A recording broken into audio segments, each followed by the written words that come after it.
talk about it. Today we're going to be talking about entrepreneurship and relationships. We're going to hear everybody's view about different questions and how you overcome situations with both people being entrepreneurs or one being an entrepreneur and the challenges they face and, like I said, the rewards of that.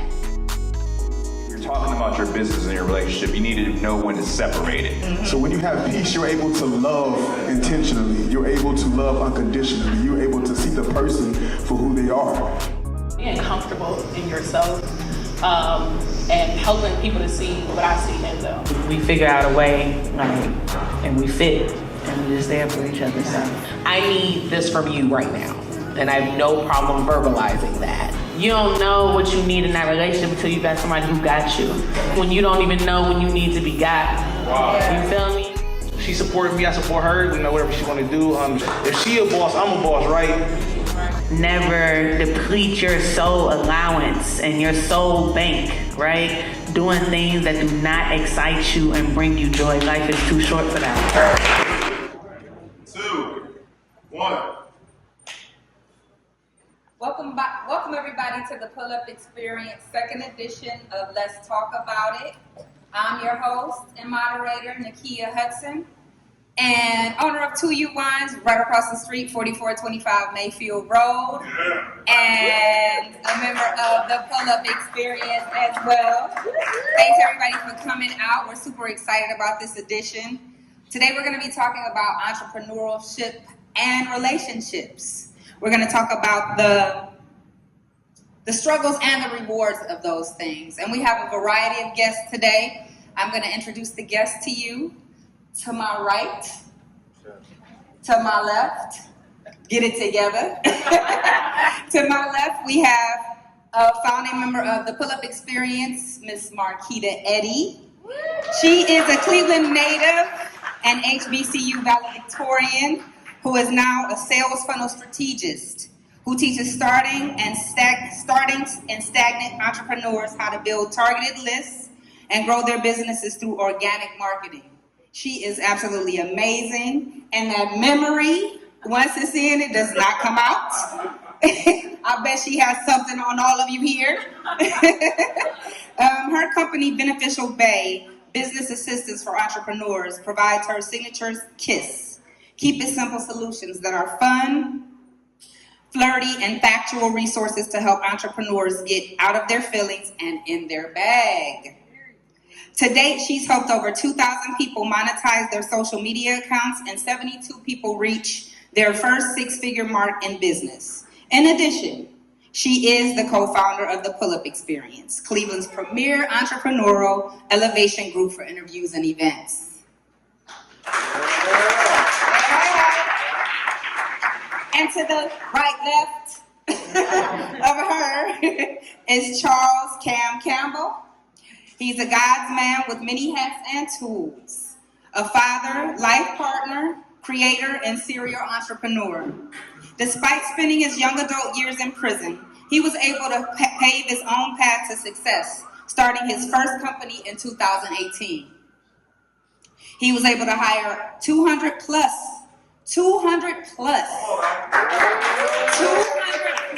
employees and generate six figures in his first 2 years of business. That's amazing.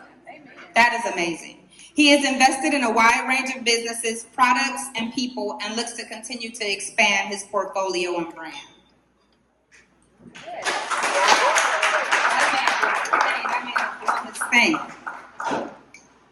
And to the right left of him is LJM. She is a chief soul surgeon. I love the way that sounds. Right. You must elaborate on that. She is a chief soul surgeon and founder of SpeakEzie Go Hard. SpeakEzie is a mental health entity that provides conflict resolution to survivors of violence. They also offer therapy services and programming to the youth. A radio personality on WOVU 95.9 FM, and her poetry EP, Evil, is streaming on all platforms. Wonderful. And then we have Mrs. Khalida Sims Jackson. She is an attorney and director of the Pardon, Clemency, and Reentry Clinic at Cleveland State University College of Law. That's amazing. Love it.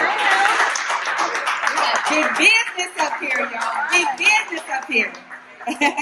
The clinic assists those in Northeast Ohio in pursuing and securing pardons, expungements, and record sealing. One of her greatest accomplishments is marrying Colin Jackson and being a mom to their daughter, Chloe.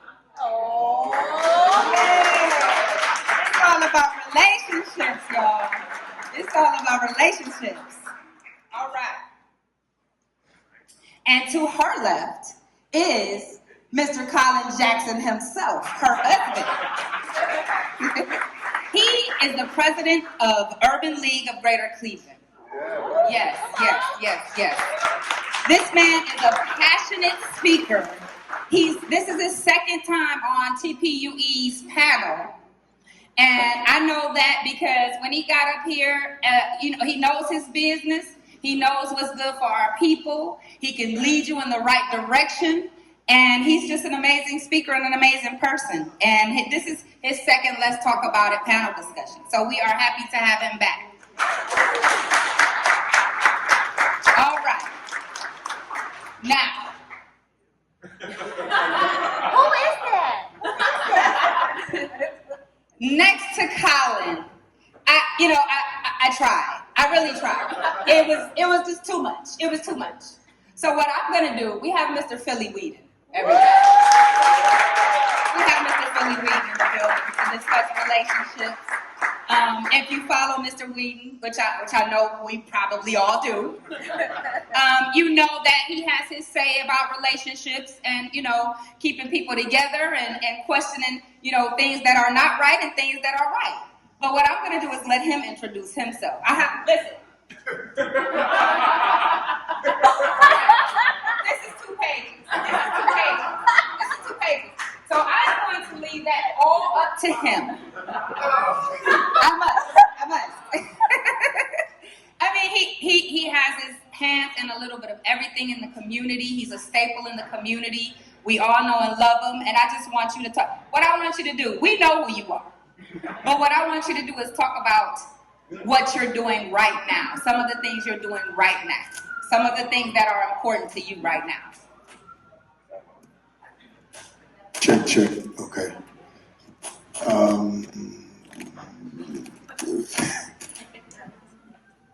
The things that I am doing right now, I am purposely trying to balance my work life and my personal life. That has been a struggle of mine for about 20 years. I am a business first minded person, and that has always been my go-to when relationships fail, when relationships are at high. My go-to is business. So I am purposely trying to separate the two, to balance myself, balance my soul,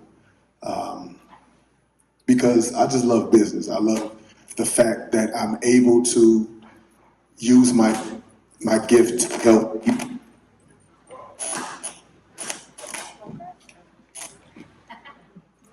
All right. So the things that I do in the community, whether it's gym, whether it's speaking, whether it's showing up to different functions, I want to be an example, a vessel, an advocate for people to not only just have a healthy life, but a healthy lifestyle.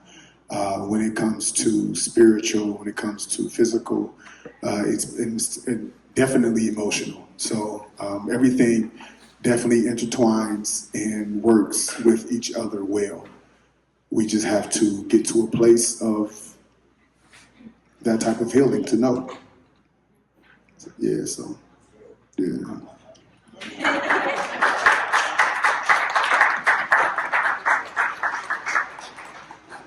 All right.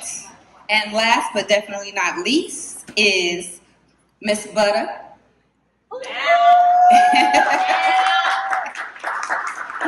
She is a tattoo artist and owner of Ink Therapy Studios. She also has spoken word at her ink studio, at her tattoo studio. And today she's going to come up here and do a few pieces for us. I also want everybody to look out for her new book that has just come out. It's called Layers of Ink Breaking Skin. And Miss Butter has just sold her 100th copy. Congratulations to her. And she's always been a huge supporter of the pull-up experience, and we appreciate and love her.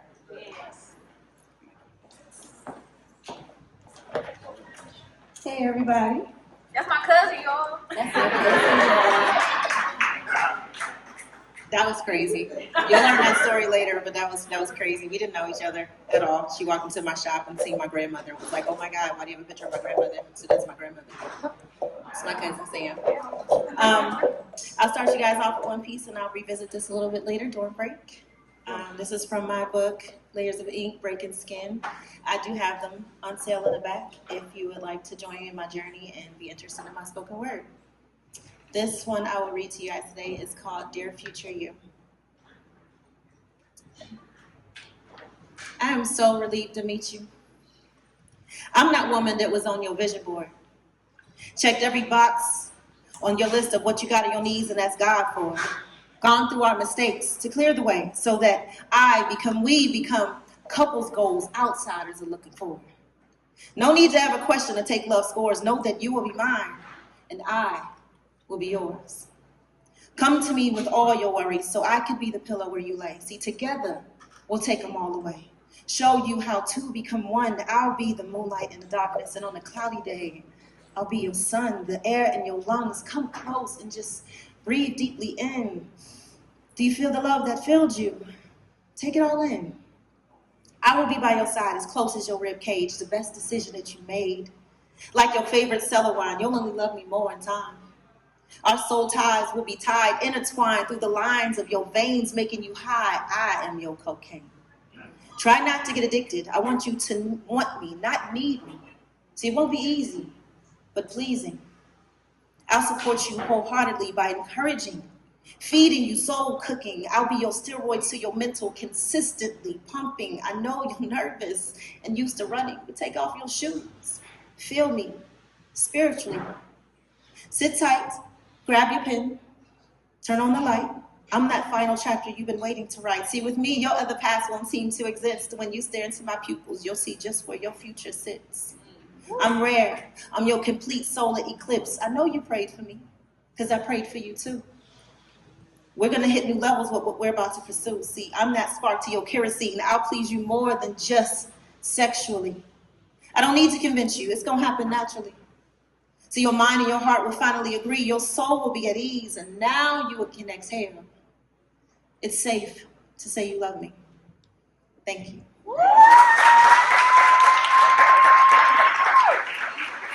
Thank you. Man, that was a blessing right there. I loved it.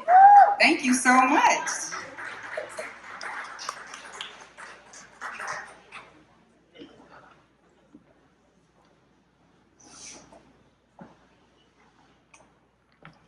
All right, so today we have all aspects of relationships up here on this stage.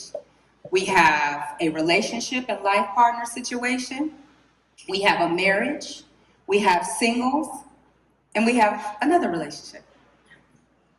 All right, so we're going to hear everybody's view about different questions and how you overcome situations with both people being entrepreneurs or one being an entrepreneur and the challenges they face and, like I said, the rewards of that. And try to get good information about how to keep things harmonious when you put business first, as Philly said earlier.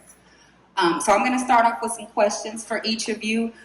Before you answer questions, just if you have anything else to say about your entrepreneurship and businesses, just enlighten the audience other than what I said on what's going on in your life and your businesses.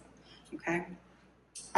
First question is, I'm going to give this to Colin. Open up with Colin.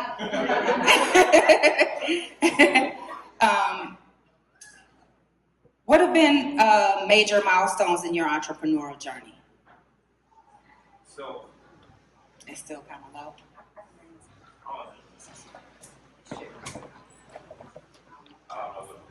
can y'all hear me?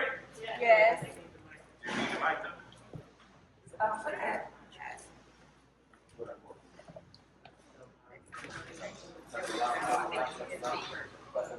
No, it's actually just twisted up. It's okay. I can cut that. Okay. All right. So, number one, let me say that I had a real tough week at work, so I didn't send my bio in this time, so I apologize. My urban league position is being a board member and being the president of the Young Professionals, but that's more my civic engagement. My day job is I'm a vice president of a manufacturing company. We manufacture cardboard boxes, and I'm a legacy entrepreneur in that it's a family business. Our CEO is also my father, which is something that you don't see a lot in our community, unfortunately, right? Us working together generationally. So I think a major point in our relationship is actually me engaging back with my family business, right? Previous, when I met Khalida, I was a political consultant. I was by myself. I was essentially out there eating what I catch. But engaging in the entrepreneurship journey, you need to have a person that is supportive of your vision. You need to have a person that is not only going to be understanding, but also pivotal in your day-to-day. All right, so for example, I had a week where I had a major malfunction on my plant floor. We have a 7-month-old at home. That means I'm not able to do bath time the same way. I'm not able to be the husband I like to be on a daily basis. If your partner doesn't understand that, your entrepreneurship journey just became that much harder. So I would say a pivotal moment is every challenge that I face in the workplace that ultimately could come home with me.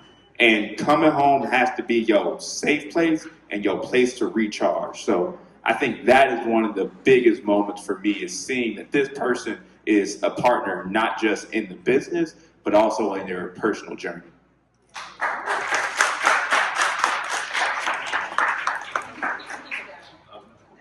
Can you guys hear me? Yep. Do I need the mic? Okay. Little exercise. All right. And this question is for Philly. What are some of the qualities that you're looking for with being a serial entrepreneur like you are in a partner? What kind of qualities are absolutely necessary? Non-negotiable.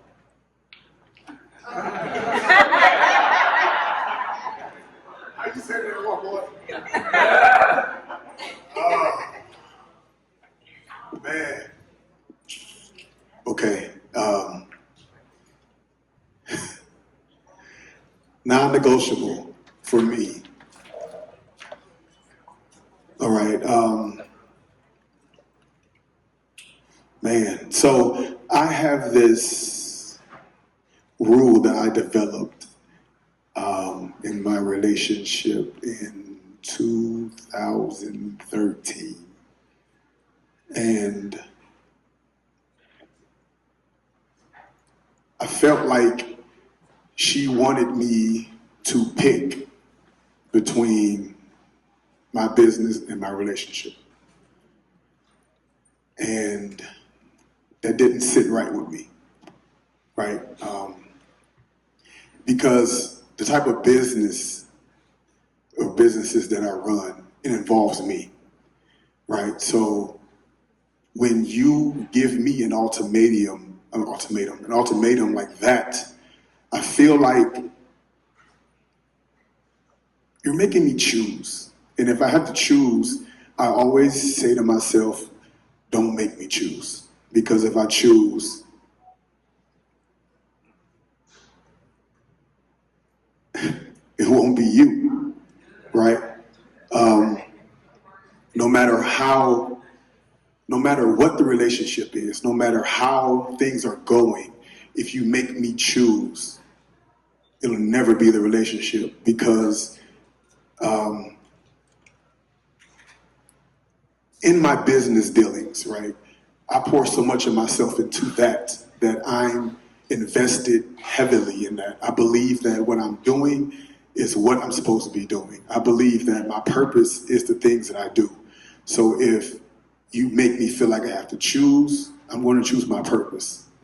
And yes, it's going to hurt. You know, it's going to feel like things are bad, but you know, soon thereafter, I'm doing what I'm called to do.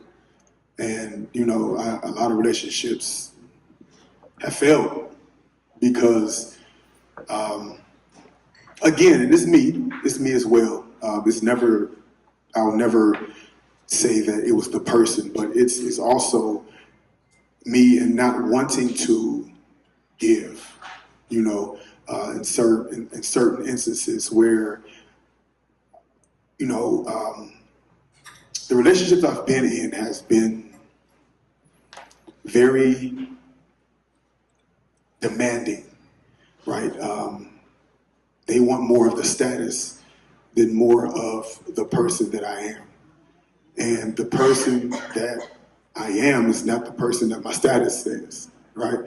And so it's hard to figure out the whys and the motives and all of that. So I just stay in this one lane and I just drive as fast as I can. And if a person is behind me blowing the horn, I won't see you until you get on the side of me.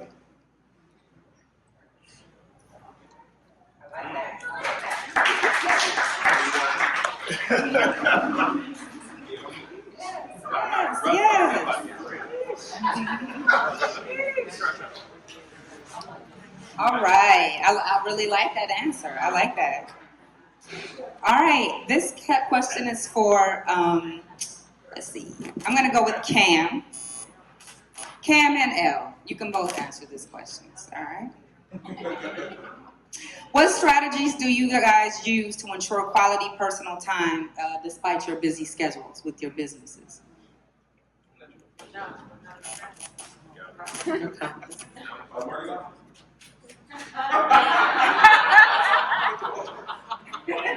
What strategies do you guys use to ensure quality personal time despite your busy schedule? I don't think we have one, honestly. I'll be honest with you. Like, I think we just kind of go with the flow. In the beginning of our relationship, we told each other, like, let's be present with each other every day. Let's do for the moment. So, you know, she do got a busy schedule. She just picked it up. We just got a newborn at the house 2 months. So she just now getting back in the work. And I just try to be there as much as I can for her. So it's no real strategy, honestly. It's just us just going with the flow of everyday living, you know. So if something big come up for her, I'll be there to step up for her and vice versa. That works. That works.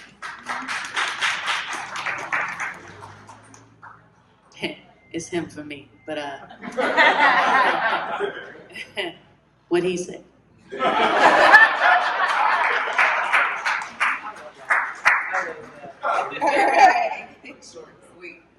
All right. This question is for you, Money. That's my name for her. It's Money. Money, definitely. And she is always on the money. Not today, though. You were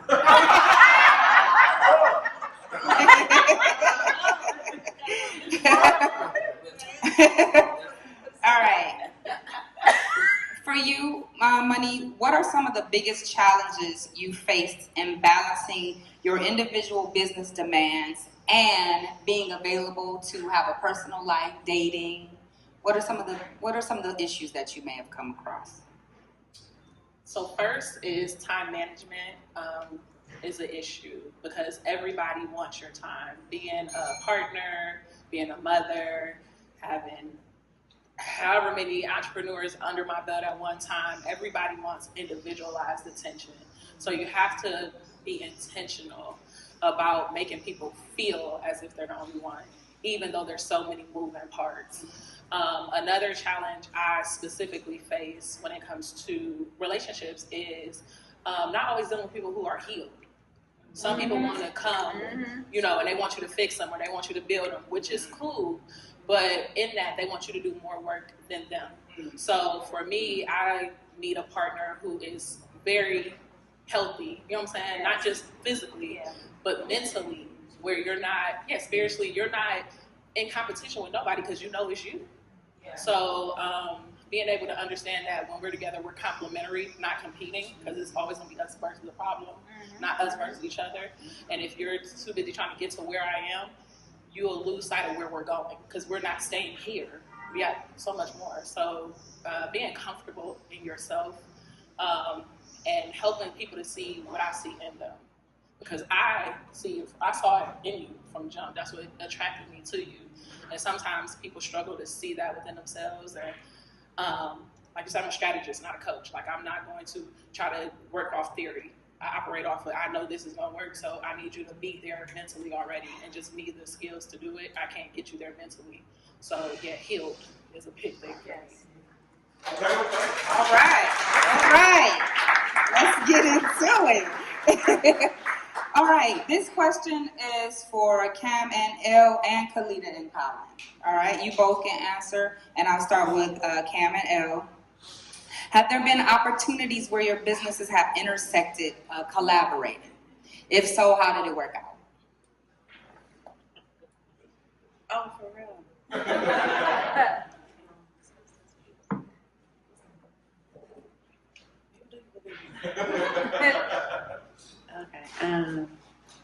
Okay. Where have there been moments where our businesses have collaborated? Something together. We kind of do everything together. I'm not even when it comes to like any type of endeavors that we both embark upon, I feel like we're always there for each other. Like, for example, I started my summer program tomorrow. So our first summer program was SpeakEzie. We were originally supposed to be servicing like 15 kids. We're at like 30 something now. And go, thanks, yo, thanks. You know, just did that. Oh, y'all are here too. Thank you. I appreciate that. So like, for example, I need a driver. You get what I'm saying? Yeah. Like he picking up the kids, you feel me? Oh snap, when they got us the food for the kids, we gotta go pick it up. He's out there with me loading it into the car. Mind you, we got our kids right there.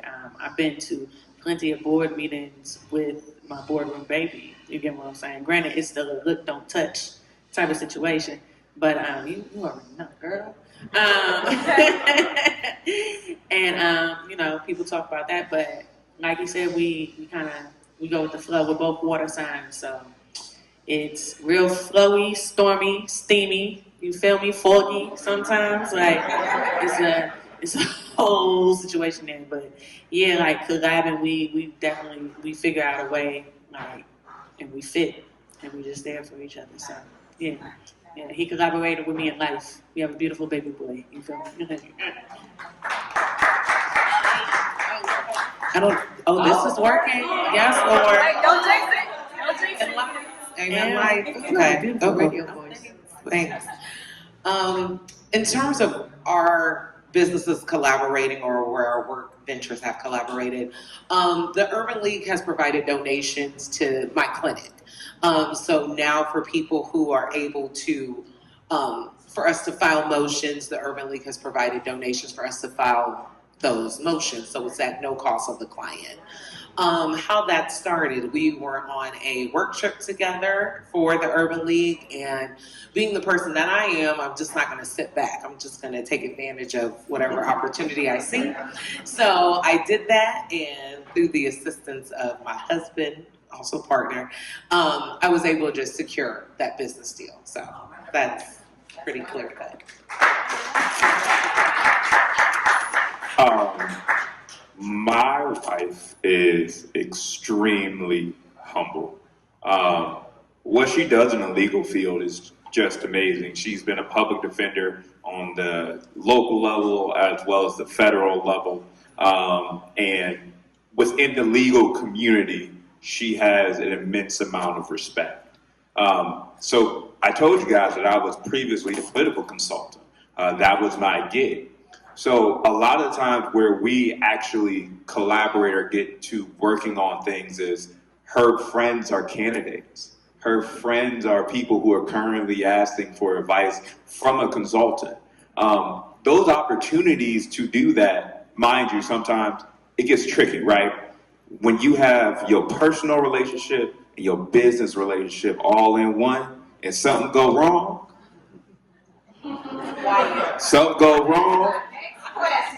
look. Next question, Colin. Go ahead. And something go wrong, you got to charge somebody a little bit more than what they thought they were getting, and now we got to go deal with that in the house. It's different. So, is it rewarding being able to work with my partner in this space? Yes. It is something. Is it something that you should just run right into and think it's all going to be good? No. It's a rewarding feeling, but it's something that if you're talking about your business and your relationship, you need to know when to separate it. So we tell each other, all right, lawyer Khalida, staying outside that door. Political consultant Colin, staying outside that door. Because we can't have those business problems when we're in the business of a relationship. So that's how I kind of see that. Nice, very nice, very nice. And that was my next question. I was going to ask you, ask you all, with, both of you having your businesses and, having hang-ups and collaborations and, how do you resolve those conflicts and not bring them home with you? Because I know that is difficult. I want to hear from Philly. I want to know what type of situation, like, I know you've dated and I know, you've been in business for a long time now. So I want to know, basically, what are some of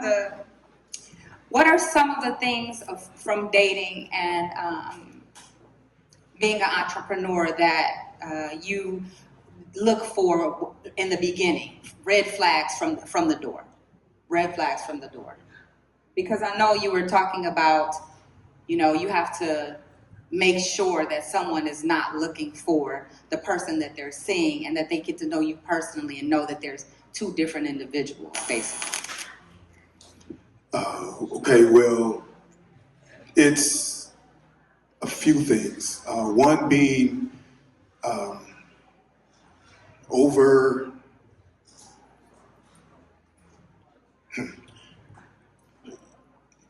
Take your time. Just for one, it comes with not understanding my schedule, right? You have to understand my schedule, right? Because a lot of people, they say people make time for what they want to make time for. In most cases, right? In my case, that's not the case, right? It's not only is my time limited, right? When I do have the time, I need to unwind, right? So I do believe in quality time. I just believe in that the time that you do have with them has to be quality, right? So if it's just me coming home and laying on your lap and you rubbing my head now. Right. Very important. Yes. Very important. Yes, that's the part of intimacy that I need, right? Because there's a connection there. I need that person to understand that because I am quiet, that does not mean we have a relationship problem. I need the person to understand that just because, I haven't gotten right back to you, that doesn't mean that I'm doing something I shouldn't be doing, right? I literally work from sun up to sundown, right? And I enjoy that. it's just that it's a lot of things that go into it. So if you are a person who understands that my time is an issue, right? Then you could be a person on the other side trying to help me manage my time, right? Don't sit back and be like, oh, well, he don't want to do it, he's not going to do it. Well, why don't you come to me with some suggestions of how I can do it? And then together, we can do this thing called life. We can do this thing called relationship. But don't sit back and complain and say, I'm not, you're not, you're not, you're not, when we can. So that's just it. Stand with you. Stand with you. My next question to you, Philly, is what mechanism do you have in place for managing stress and maintaining well-being? Peace. Because you are so. Peace.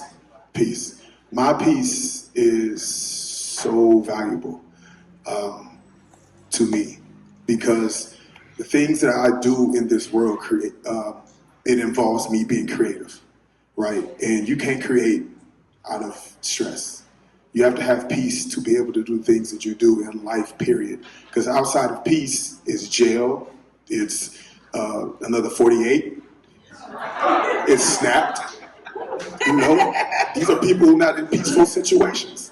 So when you have peace, you're able to love intentionally. You're able to love unconditionally. You're able to see the person for who they are. You know, so peace is what's very most important to me. All right, you can actually pass this down. If you can give that to Colin, because this question, I'm going to have the couples answer this question again. How do you celebrate each other's successes and handle setbacks together? For me, I like being Khalida's cheerleader. Something very early in our relationship and getting to know each other was, you know, her expressing how important that was to her. Just being there in the crowd when she's on a panel or talking about what she's done over the week. Carrying that load? Drop the house. Gutter Properties will buy your house as is with offers up to $300,000. Need serious repairs, liens, taxes, or judgments? We'll work through your unique situation to get that house off your back. During your free, no-obligation appraisal, we maintain social distancing and take every precaution to ensure your experience is safe. Drop the house. Gutter Properties. Call us or visit gutterproperties.com. She's made from a place of, I think we had to say, whole and not being in competition, right? It's easy to celebrate the other person if you are a whole person yourself. It is very hard, and you struggle to celebrate that other person when you are not comfortable with yourself. So even if it's, you know, you got this new position, let's spend 20 minutes talking about everything that's going to entail. And you don't have to necessarily bring flowers and bring the balloon, but just saying, good job, babe, and I'm proud of you, and what you're doing is important, and having a genuine interest in it is a big part of that celebration. When things don't go right, you know, Khalida has helped me with this, and I think we both share this sometimes. A bit of imposter syndrome. We go through it. We're constantly in these positions where other people see something of us, and then we go back into our little hole of our own selves and say, maybe I'm not this, right? So, you know, when things don't go necessarily right, I think our best opportunity is to identify the strength in your partner and what makes them, you know, strong and why they are who they are. And then also letting them know that the world is a lot bigger than this one situation. We all get so caught up in our businesses and thinking it's the end of the world, when the most important investment you making is in your relationship and the person right next to you. So that's always about keeping it in perspective. That was a good answer. Yes.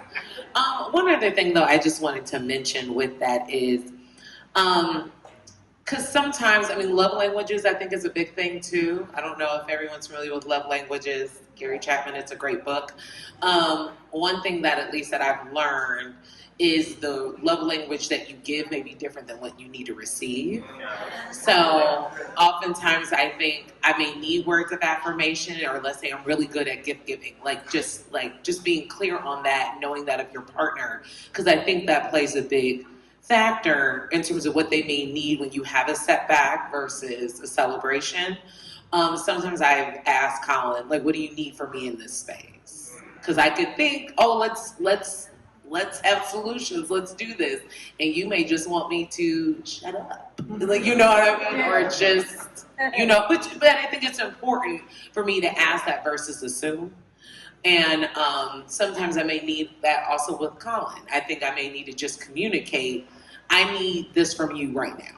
And I have no problem verbalizing that. Sometimes that may be like, I don't want to critique this right now. I just need you to hold me. Just tell me I'm beautiful. It's just being clear and intentional with what you want from your partner in that space, whether that's a celebration or a setback.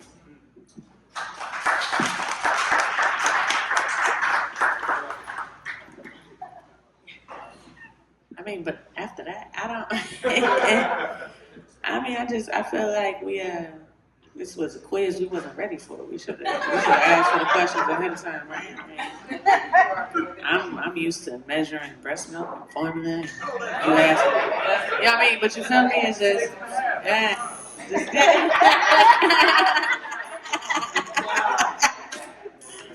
facts. He been fighting it recently, though. Like, what was happening? To be honest, I'm still learning this man.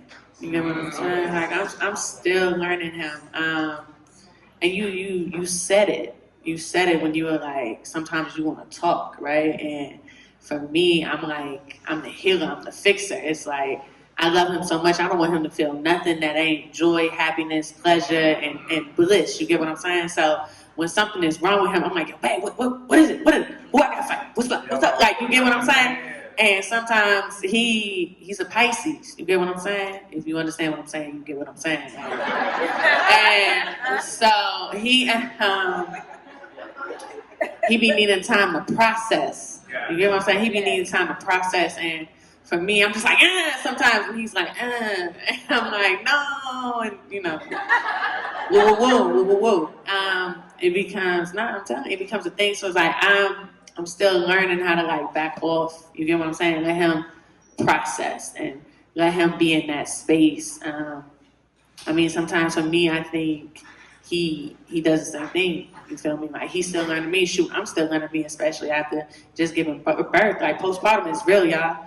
Postpartum is real. And if y'all don't believe that postpartum is real, there are moments when I don't know myself. You get what I'm saying? If I don't know myself, how can I expect him to provide me with what I need in that moment from a partner? Like, and it be wild. And oh shit, I got tears in my eyes. Hold on, pause. Pause. Nah, because this is my first time being out since the baby, but you go through the moments, and that's when you know.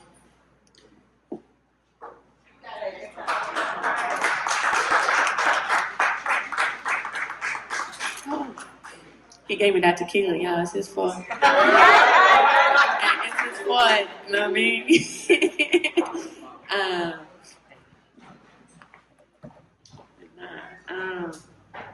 I guess, you sit up here, you asking the singles all these questions, right? And they real cute. I ain't knocking them. But you don't know what you need in that relationship until you got somebody who got you. And like, who got you when you don't even know when you need to be got. You feel me? Like, I told him the other day, I love you, because he know when to tell me to shut the fuck up. Like, that take a strong man, you get what I'm saying? That take somebody real strong to tell me to shut up, because I be going, oh, I can go, you feel me? This I get you. Gun violence is a public health crisis.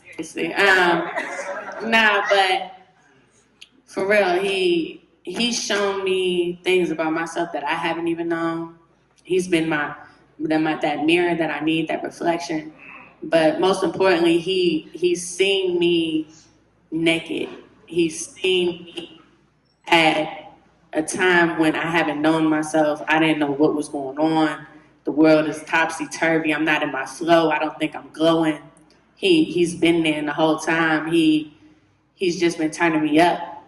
Like, he's just been continually to be there for me. And I think that, again, that gets important. And sometimes you don't know what you need until you're actually in it. So you can have a long list. You can have non-negotiables, you feel me? But that ass, he broke every single non-negotiable. I'm just saying, like. And he's like the greatest love I've ever known. So again, it just you feel me when yeah. So like I said, it's a learning process, and it's really just about us being present. And that's why when we say we be going through the flow, it's legitimately a flow. So.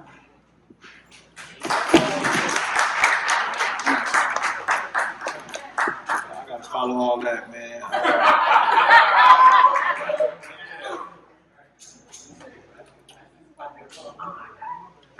think like the way I was raised with my siblings, I got 7 siblings, so it's always been easy for me to get in love and show it. It's so crazy that you say that. Like, before we even got together, the moments where I caught her, it had better mind and hard, like, baby, or I don't know what it was. Like, hey, you okay? You cool? You straight? You know, just checking on her. I always celebrate and support her. Whatever she got going on, when people like, I don't know, put your dreams down, because people will do that. People will shut you down fast. They're like, no, man, be who you are, be great in who you are. Like you say, you got to be 100%. I don't want nobody 50% or 75. I want you to be 100. I want all that. I'm not going to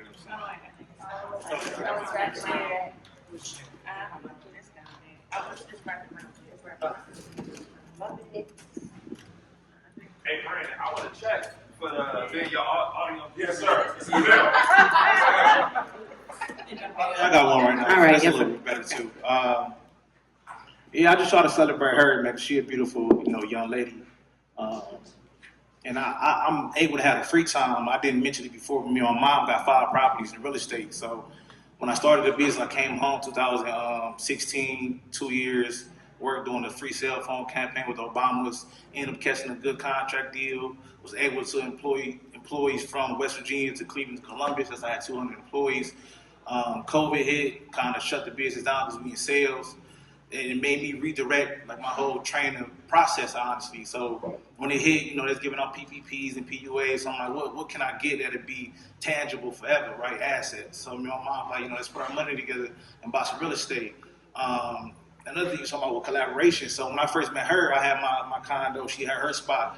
I be jumping into relationships because I want to know who you are early on. You about to stay with me, you feel me? I need to figure you out. I don't want to date for a year or 2 years or 3 years. You feel me? Come on, we about to figure it out. And I'm like, yeah.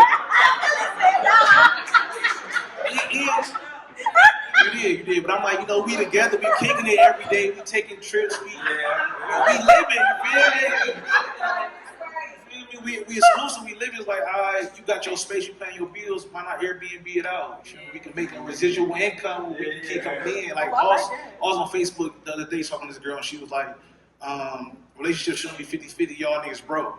I hate that mentality, right? I feel like, you feel me? I feel like relationships should be 50-50. Sometimes it's going to be 70-30, sometimes it's going to be 60-40. But I feel like the 50-50 be like, because if she a boss, I'm a boss, right? You got half of the rent, I got half of the rent. I got money to take care of you, I got extra money to take care of each other. And if it do happen, she get pregnant, something happen, we can fall back on this. You feel me? It's that cushion. So she supported me, I support her. Whatever she want to do. The struggles. What was the second part? I'm sorry. Okay. It was something back into that. Whole therapy session.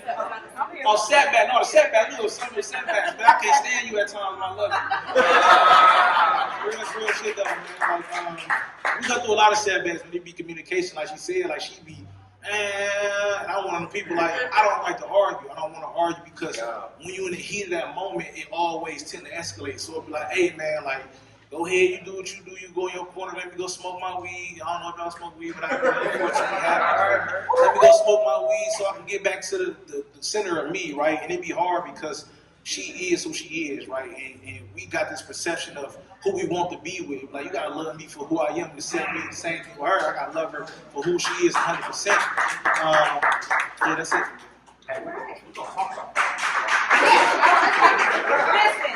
have one more question, then I was gonna say enough of this lovey-dovey stuff. No. No, this question is for Money and Philly. Wait a minute, before I do that, what is your relationship status currently? Yes. If you don't have to answer. You don't have to answer. You don't have to answer. You don't have to answer.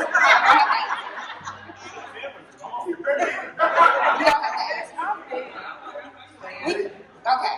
All right. That's a great answer. All right. So this question is for Money in Philly, and the question is it a must for you to date another entrepreneur? Or be in a relationship, rather. I know you're both dating. Yeah, so because be in a relationship. I think that's all right. So yeah, let's define dating. So I date. You know, like if you call me, you gotta go 100. You know what I'm saying? But you want to take me to dinner, we going. You know what I'm saying? And we'll see how I like it. If I like you Tuesday, don't call me on Friday. I might be on another day. You know what I'm saying? But I'm dating. In a relationship now, it's something a little bit more stable where we really kind of getting to know one another. But I don't want people to feel like just because you took me on a date, we together, because people take advantage of that and then they don't move forward with that process. So you got to really be intentional about getting to know people and taking your time with people for sure. But is it a must that person an entrepreneur? Not necessarily. You have to have some about you as far as like that grit, that hustle. But if you are perfectly fine in your 9 to 5, and you can understand that my 9 to 5 don't start at 9 or stop at 5, I'm okay with that. But you have to, like I said, you got to come and be okay with you. But if you could bask in your masculinity, regardless if you're a business person or not, you don't necessarily have to manage a business, but you do have to manage the business that you handle. So whether that's financially or your time or me specifically, and make sure that we all are good. I'm good with that, but you also have to understand that my lifestyle is not always going to add up to yours. I'm sometimes going to say, I want to go on vacation, and I can't wait for you to figure out if you can get off or not. You can come with me or you'll see me when I get back, but you got to be stable and secure within yourself to understand that that's how that works. Can I say I agree? You want to hear my answer? I'm different. Because of my experiences. It's just that, again, like I had a lot of trauma relationships, right? A lot of things that are triggering in relationships during my entrepreneurship, right? Because it's, in so many cases, I hear their voices, right? Whether it's good or bad. I remember a time when this was said and I did this, or this was suggested and I did this. So it's a lot of things that I go through that are triggering. I remember a time when I was married and my wife was telling me, I want to be married to a 9 to 5 guy, right? I want to be married to a guy who just go to work, come home, and just be with me, right? And I remember telling her, that will never be me. I'm too ambitious. I'm too involved. I said, I will be sitting here like a skeleton, and I'll be no good to you if that's what you want, There's nothing wrong with you at wanting that. Again, we were 21, 22, so we both still figuring things out. But I knew then that I couldn't work a 9 to 5. I couldn't be that guy. And the things that I have going on now, I was trying to do then. And I realized that the spirit of a person that's around you can halter or hinder your dreams or hinder your visions. Because everything that I'm doing now, I've tried. It's not the first time I've tried this. I've been trying. And, you know, again, if you're laying next to someone who doesn't want this for you, you know, it can weigh heavy, you know, and you're just figuring out, like, why? Why isn't things that I'm wanting to do work? Why isn't nothing coming or getting off of the ground the way it should be? I'm investing my time. I'm investing my money. I'm investing the things that I know works for a business to go, but it's not going because, again, that support, that defining love that you need in a relationship to be an entrepreneur wasn't present. So I found out quickly that as soon as, you know, the divorce was over, things were just happening. Doors were opening, you know, opportunities were presenting itself. And, you know, she never really came out and said that she doesn't want me to be that or do that. It's just that her aura, you know, her vibe wasn't, I want you to do it. Because if you just have if Colin presents an idea or an opportunity to come, let's go. I call her kaleidoscope. I believe that a conversation will happen, and I believe that support will initially, you know, that nudge in the spot of his back will say, go ahead, or whisper in his ear, baby, I got you, go ahead. And that's all he needs. He needs to know that somebody at home is wanting him to go out and be great. And if I'm being great out here, I'm good. We want to be fine. So that's why I say it's different. You know, I've been through a lot. You know, I've tried a lot, and I have guns that I need to stick to. Yeah. All right. So I am currently engaged, and I know I am a Capricorn. Oh yeah. And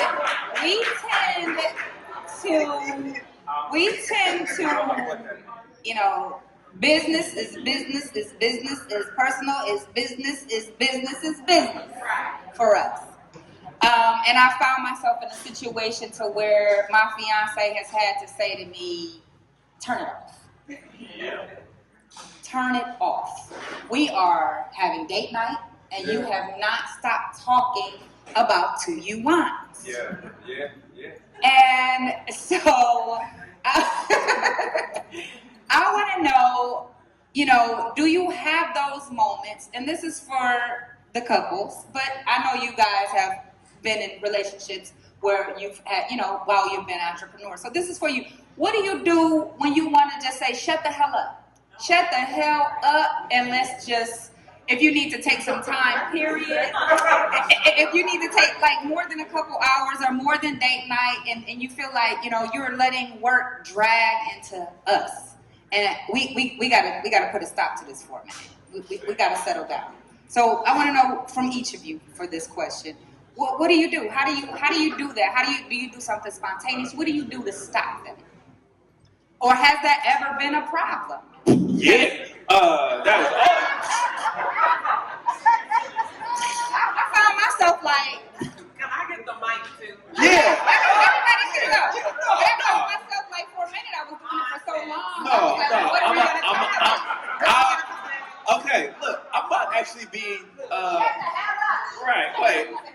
Look, I'm gonna be introspective about myself. When I was on the campaign trip, if my phone rang at 4 a.m., 9:30, we could be asleep, we could be at church, I'm answering. We at family functions, I'm texting all the way through. And I'm a new brother-in-law too. I'm just sitting over in the corner, he working. So, all transparency, we are engaged with a couples therapist, and I recommend anybody in a relationship, whatever phase you in, you know, outside of God, who you gotta keep as the heart of your relationship, invest in a therapist for so many reasons. But when we were dealing with these situations of intentionality, and she would say, Colin, you're not here, you're not present, to me, I had to process that, and I didn't understand what that meant. So we had to put in rules. So for me, boundaries. So for me, one of my rules is I do not talk about business on my phone inside of my house with my wife and child. If that means I have to stay in my car in the garage for another 45 minutes, I'm gonna stay in my car in my garage for another 45 minutes. That means that email can wait till 8 a.m. It has to. Even if I read it, I don't need to respond to it because I found myself in a position where my most important business partner, being my wife, was upset with me. Not my client, not my boss, or my most important business partner felt like I wasn't showing up to my job. So yeah, we have to figure out a way to turn it off, but I think people don't often think about how do I turn it off. It's easy to say, hey, Philly, put your phone down.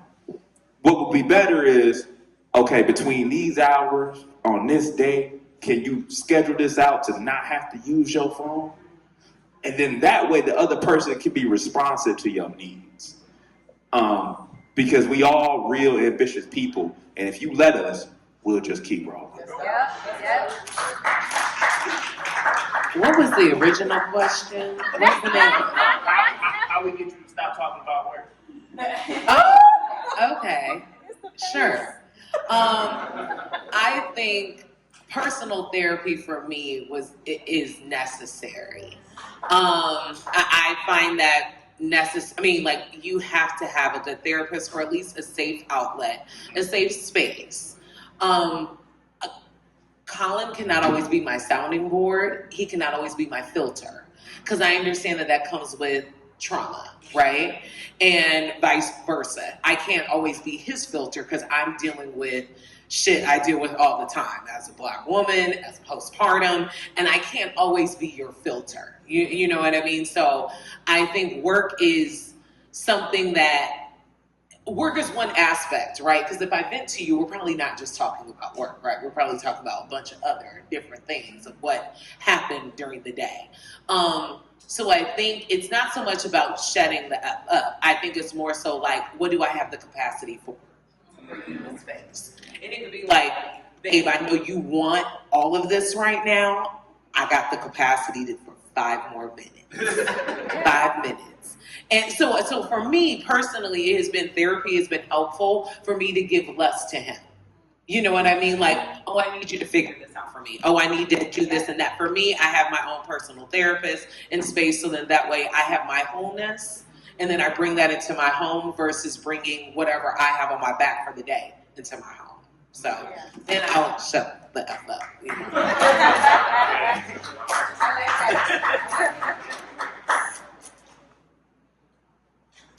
Well, you know, sometimes you need that person to check you every now and then.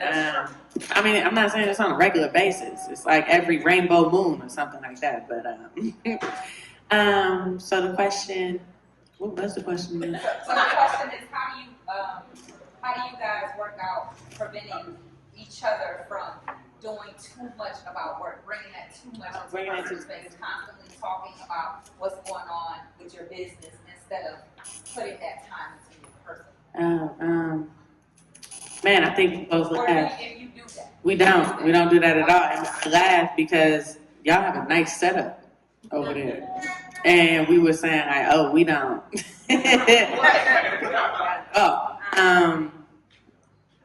I mean, to be honest, and I don't know. I think if y'all take anything from us, it's really just do you. You get what I'm saying? Just do you. Figure out what works for you. To be honest, I mean, we say we flow with each other because, and I'm back to 3 questions. I apologize, but when we first met each other, you know, people were like, "Oh shit, y'all move fast," and he did. He asked me like a month in, move in with me, right? And it's like, no, we're not. I mean, it's the fact that he knew, but he's also business minded. You get what I'm saying? Like he was like, "Oh, this is a nice part of Airbnb. Let's go." Like, but again, I say all of this to say is like, and you were talking about the car, right? You were like, if you were honking behind me, you You got to pull up alongside of me. You were saying that the thing is like we were moving at the same pace when we finally met each other, right? So people are like, oh, y'all are moving fast, but the thing is like we were just living our lives. I was already going on trips by myself when I wanted to go. You get what I'm saying? And here he is like, oh, it's my birthday next week, you know? It's an island and whatnot, St. Martin's. And I was like, oh, for real? Bet. I think, oh yeah, I got this. You pay for that, I pay for this, we do this, we do. You get what I'm saying? Like, we combined it to get down there. Man, that water's so pretty. Yeah, you get what I'm saying? And we created moments within that. And I think that's what it is. Like, we stay present. I think really just being supportive because, like I said, yeah, we do that. But I think we jam because when he has an idea, I'm listening to him. When I have an idea, he just came home yesterday and closed the computer and took the keyboard and put it up and put the cover on me because I fell asleep on the computer because the program starts tomorrow. And I was doing the routes to pick up the kids. And he was like, well, babe, you know, you building $1 million business. So it's just, you get, again, I think we flow and we understand when and when not. But it's a part of that understanding. It is a part of that understanding. Because, yeah, being on the campaign trail is real. I've been there. You get what I'm saying? I had same issue, turn it off. I did it. We're clearly not together anymore. But it's, yeah, I mean, it's real. Like, sorry, different side note conversation. But, yeah, you know, when it comes to him, we kind of just, go with the flow. I'm going to keep saying that. And people will be like, that's all they saying. But that's not all. We have a lot more. We got a lot more than that. That's what she said.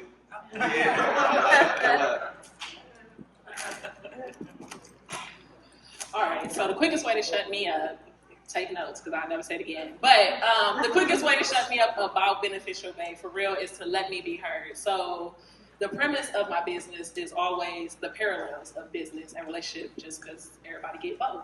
So, or everybody get relationship, and if you could make it fun and flirty, whatever. So the quickest way to make me stop talking is to make me feel heard. So if you scroll on my page, you reposting me, you know what I'm talking about all day today. I don't have to regurgitate to it. So make a way. If I'm saying like, hey, you know, you got to find your right fit, so you need to target whatever. Baby, you my right fit. I'm through. Now let's go to the bedroom. You know, we got other stuff to work on. You know what I mean? I don't need to go that far. Yeah.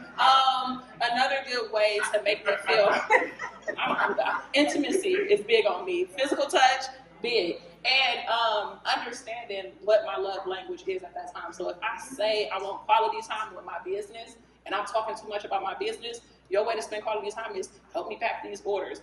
Sit down and let me get it out so I don't have to keep talking about it. Ask me the right questions that somebody who might not know need to ask me so I can make sure I add that in my plan. Now we're through and we can go have some real fun. You know what I'm saying? So it's all about you understanding me and me understanding you. I also like a real good, sometimes I need that shut the fuck up. You know what I'm saying? Like, I just want you to be bold enough to say that too. You know what I'm saying? Yeah. Like, oh, you got the money. Yeah. But you gotta have it in you to not, you can't be scary like, It's that if you can tell me what to do, you can tell me thank you. Say it with your chest. I might punch you in it, but you gotta take that risk. Period. All right, Philly, you want to ask that question? Yes. No, domestic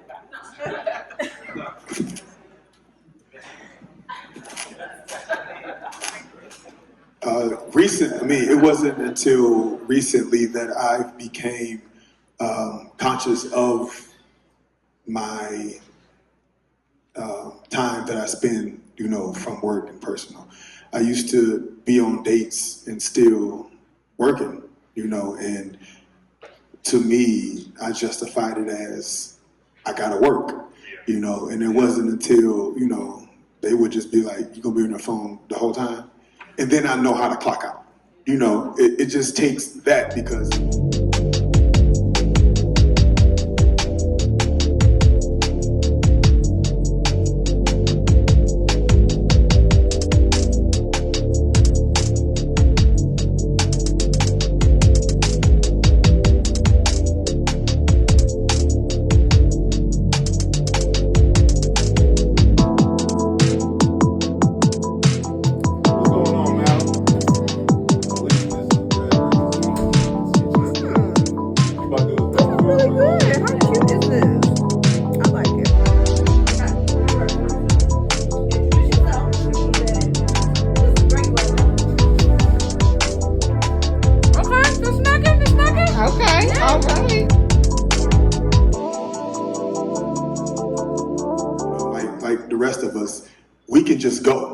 So all I know is that I'm picking you up and I'm in your driveway waiting on you. I'm on my phone.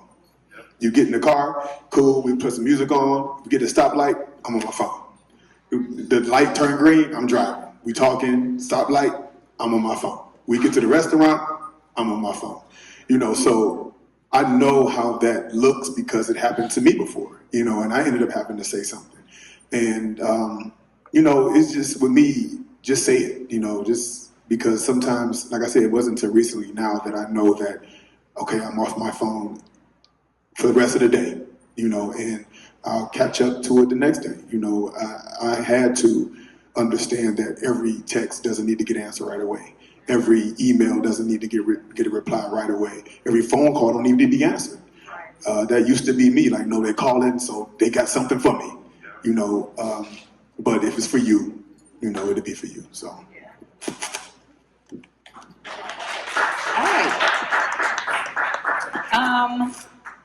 This is so we're talking about couples and entrepreneurship, but a lot of I want to know, is there anything that any of you have learned from your businesses, from each other's businesses, that you were able to bring into your relationship? Something that you learned, some situation that you may have been in and you were able to take it home and apply it to your actual relationship?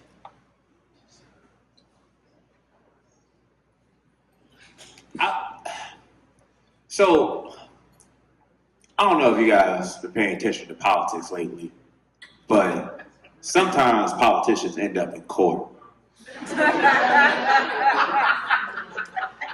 I say this all the time, and it started off as a joke, but it's actually something that, is valuable for me. You ever been in your living room and feel like somebody gave you your Miranda rights? Like there's the stenographer over there, and it's like, you said this. And when you live with a lawyer, you are always on the stand. In-house counsel. And yes, in-house counsel. So the way I communicate with people and just in business in general, I have to be very particular with my words. You have to be very clear about what you're going to do and not going to do. And I think, in my house, that's great, but it's even better in business, because when I'm dealing with my clients, I'm very particular about what I'm saying and what my expectations are, and what I'm going to meet. So I think my wife has definitely made me a better business person because of a standard that I have in my house, because she will hit you with the RICO. Real quick. You and your buddy Keenan got a conspiracy going on, the whole thing. So yeah, that definitely made me a little bit stronger on the stand. Context. Well, if you come with some bullshit, then we gonna get clear, okay? Context. I guess another way to kind of answer this question. With Colin working in politics, hence of me being a lawyer, there's going to be some conflicts. I would like, you didn't answer the question, so it's okay. Like, the whole, that's a good question. Okay, so answer it. But to answer your question, I think Colin is definitely, with working in politics and definitely with his work with the Urban League, it definitely has helped me be able to define my brand, I guess, in a sense, for working as a government employee to now being a director of a clinic. I had to transform how I presented myself. And then having community partners, which was different than having clients come to you, how you seek out clients, and then how you make business deals. That was something that I think I even asked Colin, like, so how should I position this? Because as a lawyer, I would be a little more direct, maybe a little bit more abrasive. And he's like, no, let's not do that, because you have to create relationships. And so just being able, so I've learned from you with that. So even though he may be on the stand in the living room, he's definitely helped me at least create relationships with my business. Sometimes the best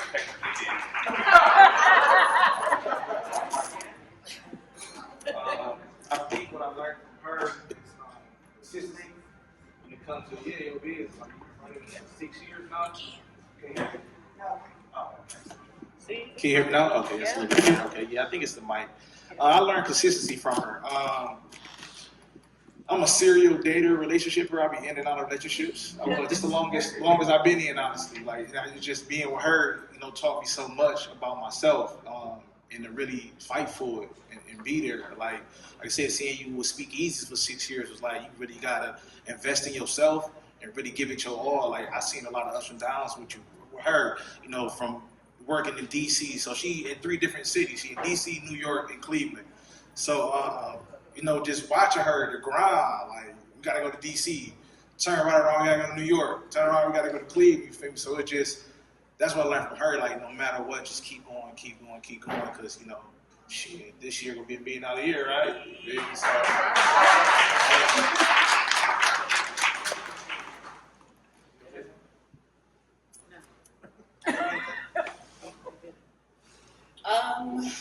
What was the question?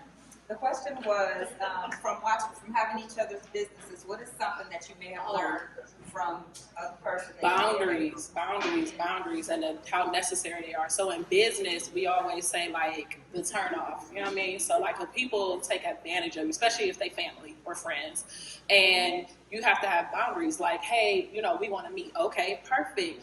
Feel free to put yourself on my calendar, pay that invoice, and it'll take you straight to the link to go put yourself on my calendar. Hey, I want to come over, yeah, picking my brain come with a little bit more than that. So, you don't have to come to my house. I don't have to go to your house. You come to my office. There's resources like the library or something like that. So understanding, like, time and space boundaries, financial boundaries, resources, and being more selfish with what I give, because as a natural giver, and like you said, we all got that ambition, we all got that goal. So most of us, we do the stuff that we love to do anyway, and we'll do it for free. And we do it for free. A lot of us, we will pull up and give of our time and our effort and our energy, and it's not always reciprocated, or even worse, I feel like I've wasted my time, effort, energy, and money because I've poured into you and you poured it right out. Like, you didn't do nothing with it, So creating those boundaries has made it where I am better with myself, but also with my partner as well. Okay. Poured it right out. Because everybody they got to just drop the mic.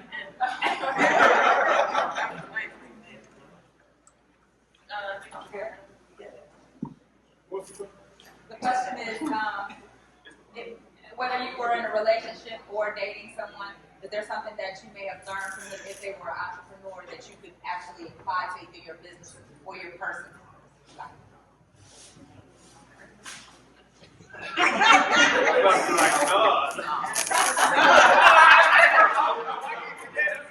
All right. Okay, I will say this. In each relationship that I was in,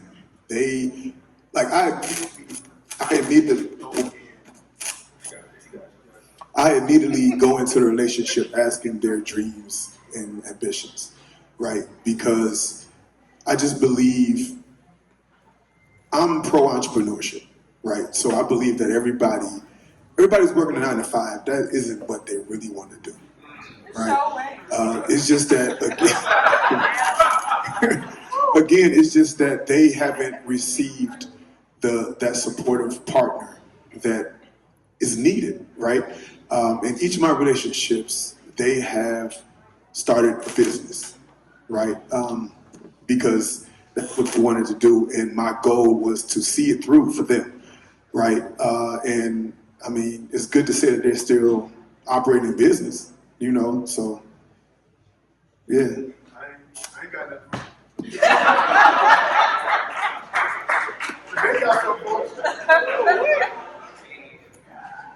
All right. So we're gonna have a couple more questions, and then we're gonna have some more of that beautiful spoken word from Butter. Yeah. And then we're gonna, if anybody wants to order food or drinks, we're gonna just take a pause. My question to all of you again is, what advice would you give to other entrepreneur couples running their own separate businesses?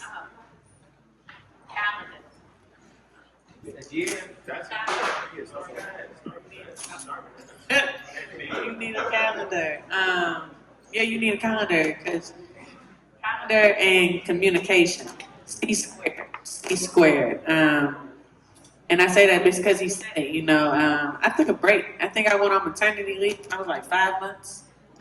And I said goodbye to the world. Somebody asked.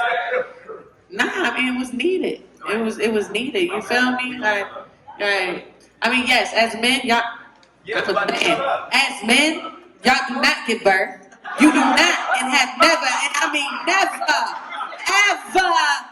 ever felt nothing like that. So I don't want to hear not a single word. Okay? I pushed out 9 pounds in 6 hours.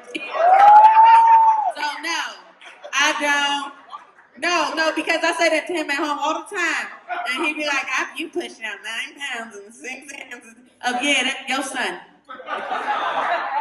Your son. Are you done?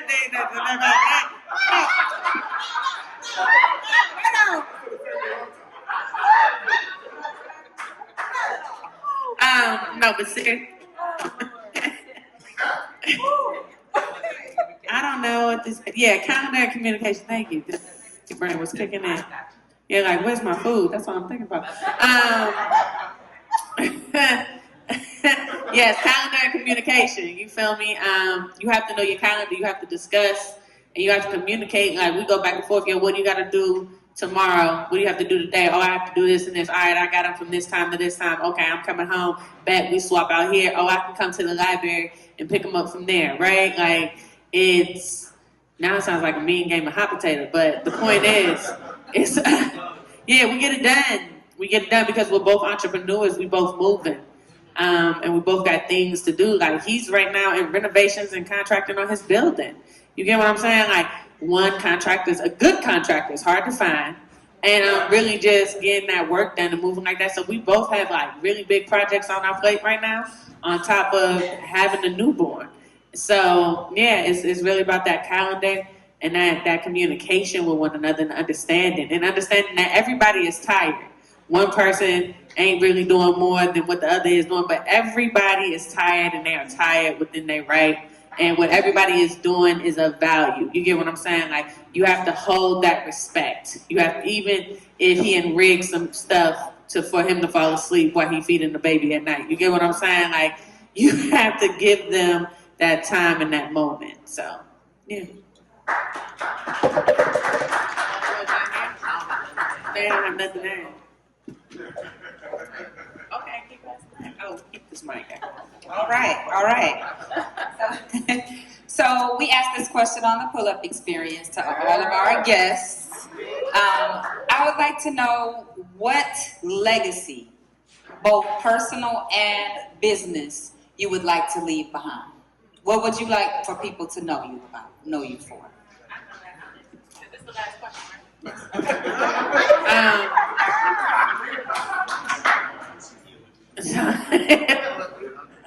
Just a little bit. For me, for both business and personal, I would have to say love, because the thing is a lot of us are still functioning in the old paradigm where it's really about that no sleep culture, that hustle, that grind, and doing all of that, right? But when you move into the new paradigm, it's legitimately about what you're permeating from your body. It's about what you're giving and pouring into the world. And when it comes to love, the components, the formula to getting to love is excitement and joy. So if what you're doing does not excite you, if it doesn't bring you joy, if you don't have that, oh, I'm going at it all day, all night, then you functioning in that old paradigm. You should never deplete your soul allowance and your soul bank, right? Doing things that do not excite you and bring you joy. Life is too short for that. Life is way too short for that. And it's never about answering the question how. How is where the devil lies, right? How is where doubt, misery, like double guesses, things that no longer serve you and have never served you lie. That's why you legit You have to just move. And if your dreams don't scare you, they're not big enough. Big dreams, big vibes, big bags. You feel me? And that's why it has to be love. That's the legacy I want to leave behind, especially for my son, is to love everything that you're doing.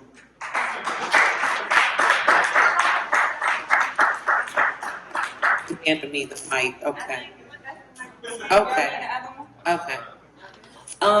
I think as a mom, new mom, definitely think of my child, and I want her to be her most authentic self. I think as a Black woman, you're always like, I gotta conform to something, even though they take away, okay? So I want her to be her most authentic, beautiful self. Like, that is something I want our children, I'm not pregnant, but I'm just saying, like, our child, her one child, and feel, her one child, because I said children was plural. In terms of my work, as a criminal defense attorney, I see how the system has been just us. I think the legacy that I want to have for my job is to create policies and laws that are meant to serve the people. Like the preamble of the Constitution is we the people, not we the rich people, not we the white people, we the people. So I think my job as a lawyer is to not only be an advocate, but to be a voice for the marginalized, as well as to make sure that the entities that are in place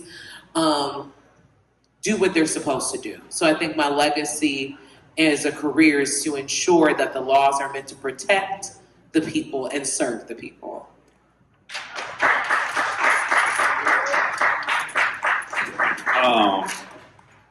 Man, this is my third time answering this question.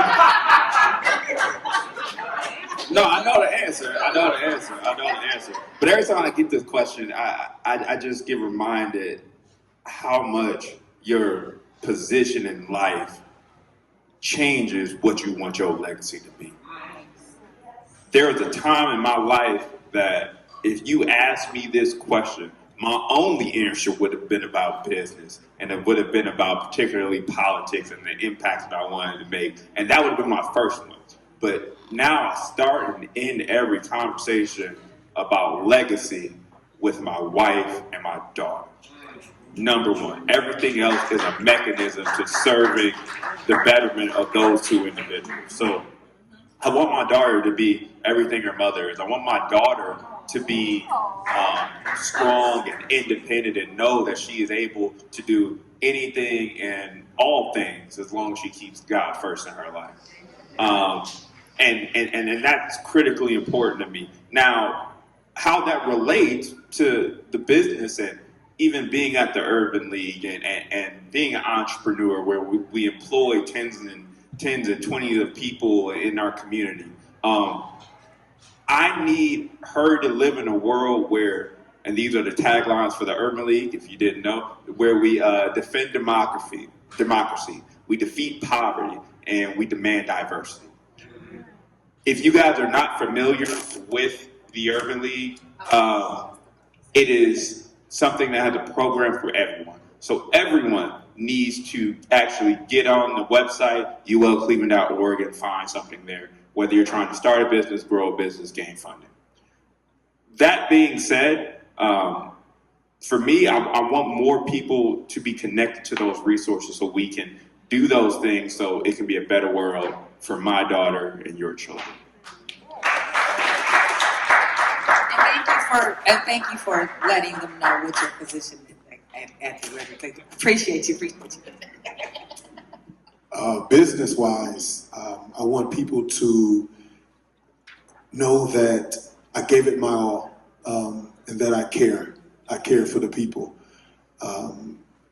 That's a fault of mine where I would put their goals and needs in front of me, and but it works. You know, it works, and I get enjoyment and fulfillment out of seeing them have success. And you know, again, business-wise, to let them know I gave my son to this, right? My son is following my footsteps, and he's willingly wanting to do it. I've never asked him, did he want to do it? What do you want to do? To my knowledge, he wanted to go to school to be a financial advisor. You know, next thing you know, he said, Dad, I want to be a trainer. And I said, why? And he said, because I just want to help the people. And then that's when I said, okay, I can help you. Because I don't want the pressure of him to know that my dad is making me do this, right? I want to do this. I've never, to your point, I've never taken a vacation. I've never desired to take a vacation before. I've never. I've never, because to me, I've built my world, right? And I only do the things I love to do, only. I remember doing online coaching, online training. And 2 months in, I told my assistant, I said, we're shutting this down. And she said, why? I said, because it feels like work.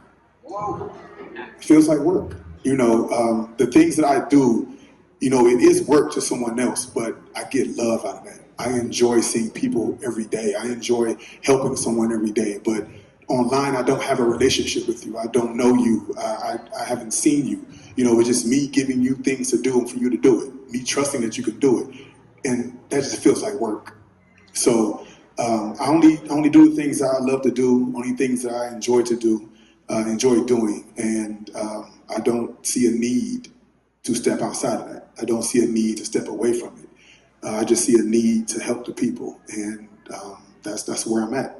So my legacy, I want people to know that, he did it. He did it. He gave his all. And he's continuing to help, because not only when I stop, my son will take on, and take this thing much further than I'm able to.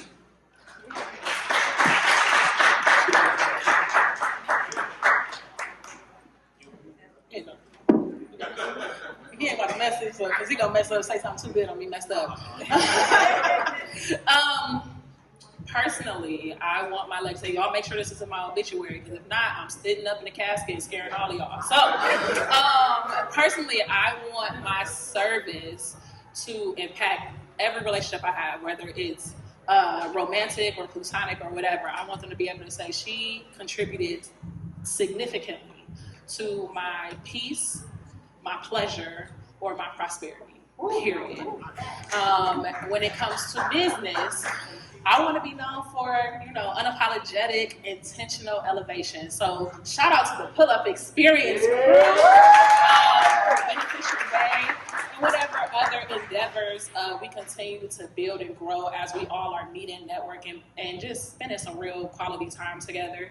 I really want us to be serious about our elevation when it comes to education, exposure, and most importantly, execution. You know what I mean? Because it doesn't mean nothing to be in a room if you're not going to do nothing with it. So when y'all leave here today, please call each other, text each other, stay in touch, and then collaborate and invite us. We got my pull-up game strong. You know what I'm saying? I might be a little late. You know what I'm saying? I should have went before you. You got some clothes out for the pull-up experience. For me, legacy always been about generational wealth, creating them assets that we can pass through generations that they take care of. Because I think about families like the Rockefellers and the Vanderbilts, all these families that was able to transcend past time. So it's like, how do I create them stocks, them bonds, them trusts, them assets that can forever be passed down? Another legacy I had at one point in time was trying to build like a Black Wall Street, but I changed my mind with Cleveland folks. It's just, I don't know, Cleveland folks just ain't got it yet. Yeah, so hopefully so, man. And I tried to go to Atlanta. It's crazy. I tried to go to Atlanta. I invested in James Morrison. He had a Tesla real estate fund. I put a couple dollars into it, thinking this was gonna be one of them things. Yes, I'm in email now, trying to get recoup it back from the money because it ran off with it. So it just be trying to really connect with the right people to do the right things, right? Because there's so many different people out here, vampires of energy that suck you. So for me, I'm just trying to lead that for my kids, grandkids, great grandkids. That's what grandparents left for us. So that's it. Yes. What a panel we have today. I feel like all of us can take a lot of things from what would have been said with us during our entrepreneurial journey and our relationships. Lastly, I want all of you to let people know where they can find you, where they can, your Instagram, all your social media, and we'll have it in the program notes too. So, but if you could let everybody know how they can reach you. Oh, best way to catch me is on Instagram and Facebook at Beneficial Bay. Bay is BAE, Business Assistance for Entrepreneurs. You can also go to beneficialbay.com. Make sure y'all go purchase something. At least go get the free stuff and pull up on me. The best place, I serve everybody in whatever field they in. When you're ready, whether you're serious or curious, I got you.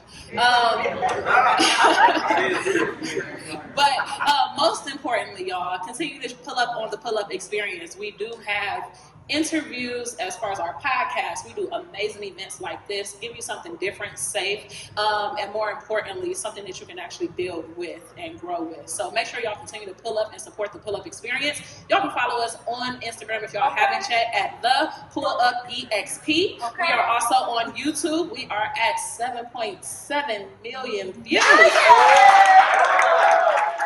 And we're almost at 16K. So when y'all pull up, tell a friend, bring a friend, and come again. Y'all can find us on YouTube at the Pull Up. Don't forget the experience, because that's what we are all about.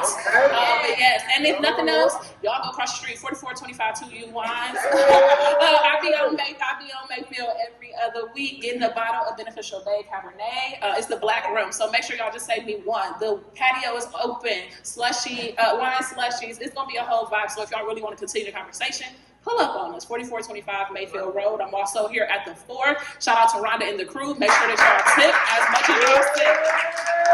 4450 Mayfield Road. We could not do a lot of these events without our community partnerships and collaboration. So make sure y'all continue to build, support, grow, and tip your bartenders for sure, because they are out here working and doing the Lord's work. Shout out to the community. That's it. Yeah, pull up. Y'all can follow me at CamForLaw216, Instagram and Facebook. That's CamForLaw216. They over here having time. Yeah, man. I feel like we might be kicking it now. Like, yeah. Same birthday? Oh, man. Oh, wow. Drink Purple Pro, because we might be together sometime. Like, yeah. I feel like we're kids with them. Yeah, we're in the kids. Yeah. Yeah.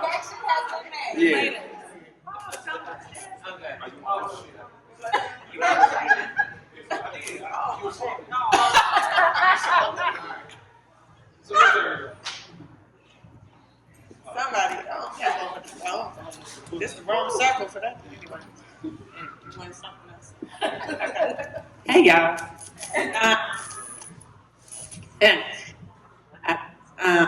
I'm food deprived. There we go. You can follow me everywhere but home at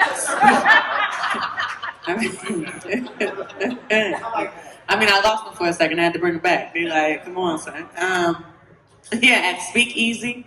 That's SpeakeEzie. Right now we're doing our Summer Without Walls programming. We start tomorrow. We run for 6 weeks until July 19th. We are still taking students. It is free, so if you have Medicaid, so come holler at me, all real things. And it's good for a whole year. So we're actually really able to give kids therapy, right? Because kids will be able to see a therapist every week for a year with that. And they get access to amazing programming. And we're going to museums, beaches, pools, WOVU. They're getting tours of radio. They're talking to council people. They're going to get a tour of the state house down in Columbus, the farm, right? But they're about to have a whole ghetto therapy in the pod just for them. So yeah, it's good stuff happening. So, if you're interested, by all means, you can pull up on me, just like you pulled up on the pull-up experience. You feel me? That was nice. That just came off the top of the head, too.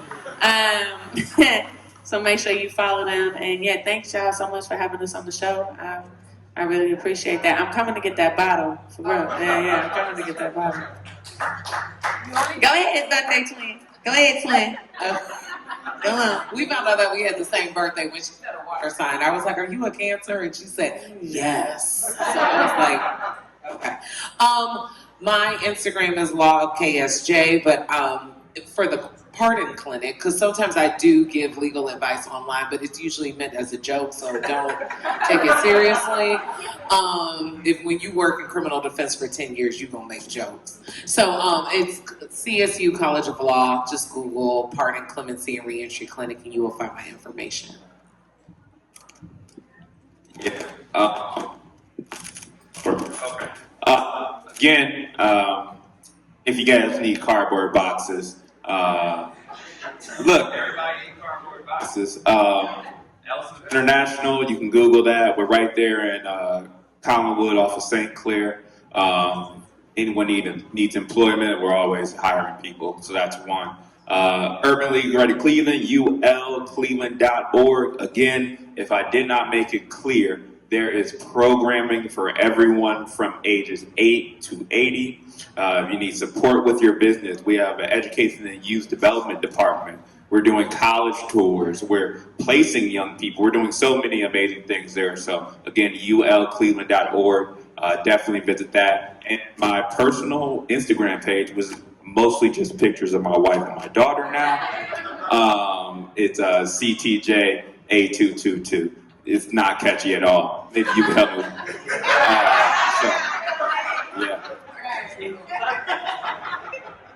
Everything Philly Weeden. Yeah. That's it. We know. So we're not done. We're not done. I just want to give people a chance to know where you're coming, how to reach you guys. What we're gonna do is we're gonna take that break. We're gonna hear some words from Butter, and we're gonna take some questions from the audience.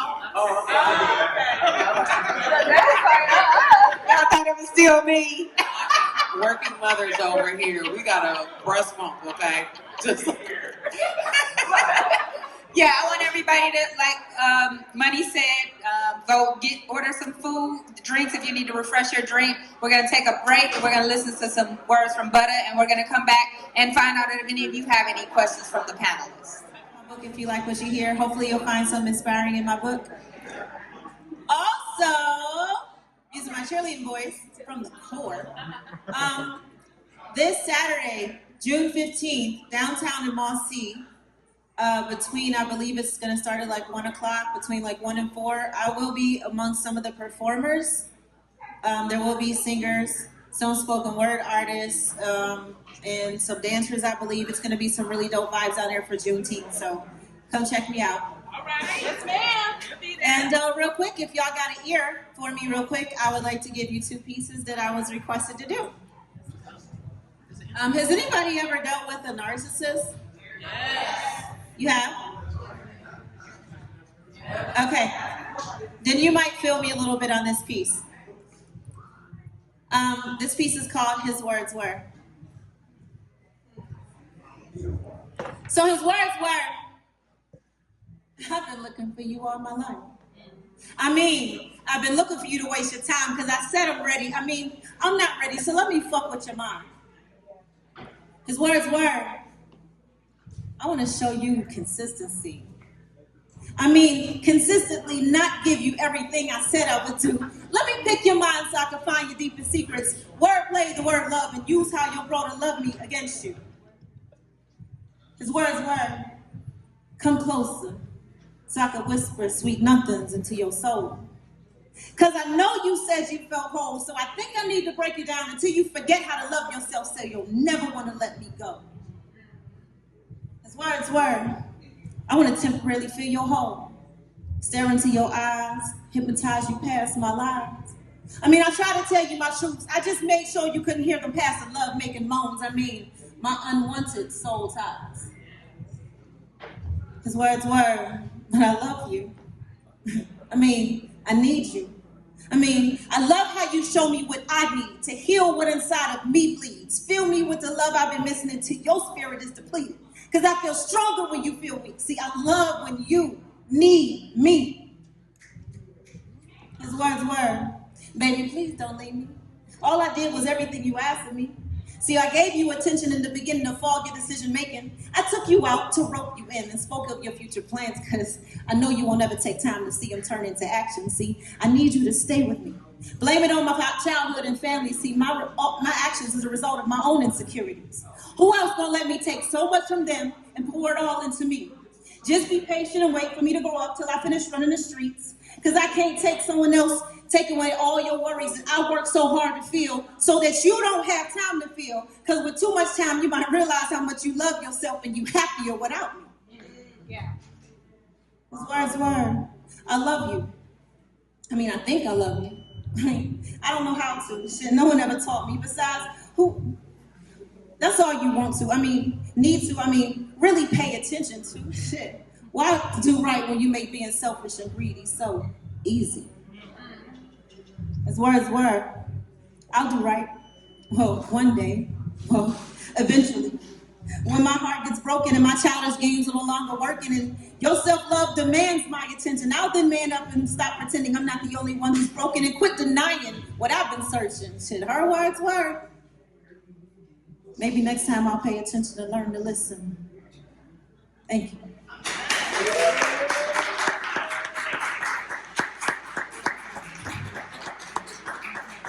Thank you. It's not all negative. I have a one positive.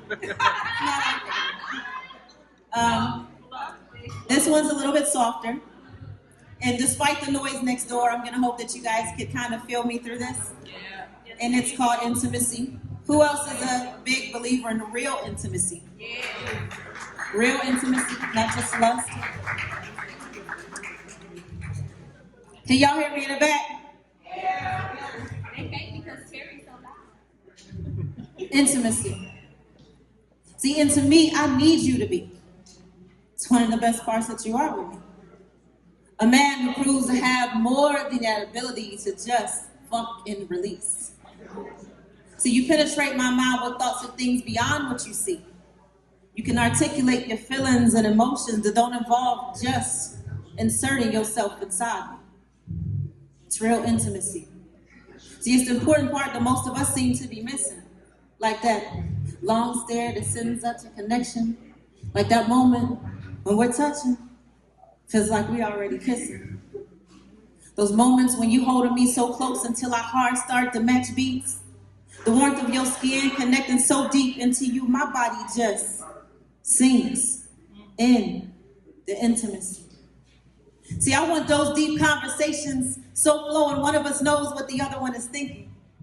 Then that sex is so passionate, it turns into love making. That love making is so great, at one point we catch ourselves laughing. Because we're having fun. And we're connecting and connected. Connected with a stare that makes us lose minutes. Because minutes feel like hours, and time with you, that feels infinite. The way your hands touch every inch of my body so firm and so slow. Those passionate kisses you give me from head to toe sends a rushing wave in my blood flow. See your energy, it energizes me. And all that you give, it's gonna be multiplied by me. Because I'm gonna freely pour into you all you deserve to receive with my intimacy. Thank you.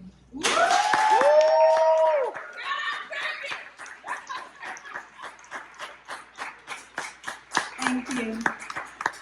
Again, if you would like my book, Layers of Ink Breaking Skin, it's available in the back, or you can always click the link and order. I am on Instagram at ThatGirlButter. My studio, Ink Therapy Studio, is in Bedford Heights on Miles. You can reach me by all my links and on my Instagram page if you like a tattoo, your brows done, some tooth gems.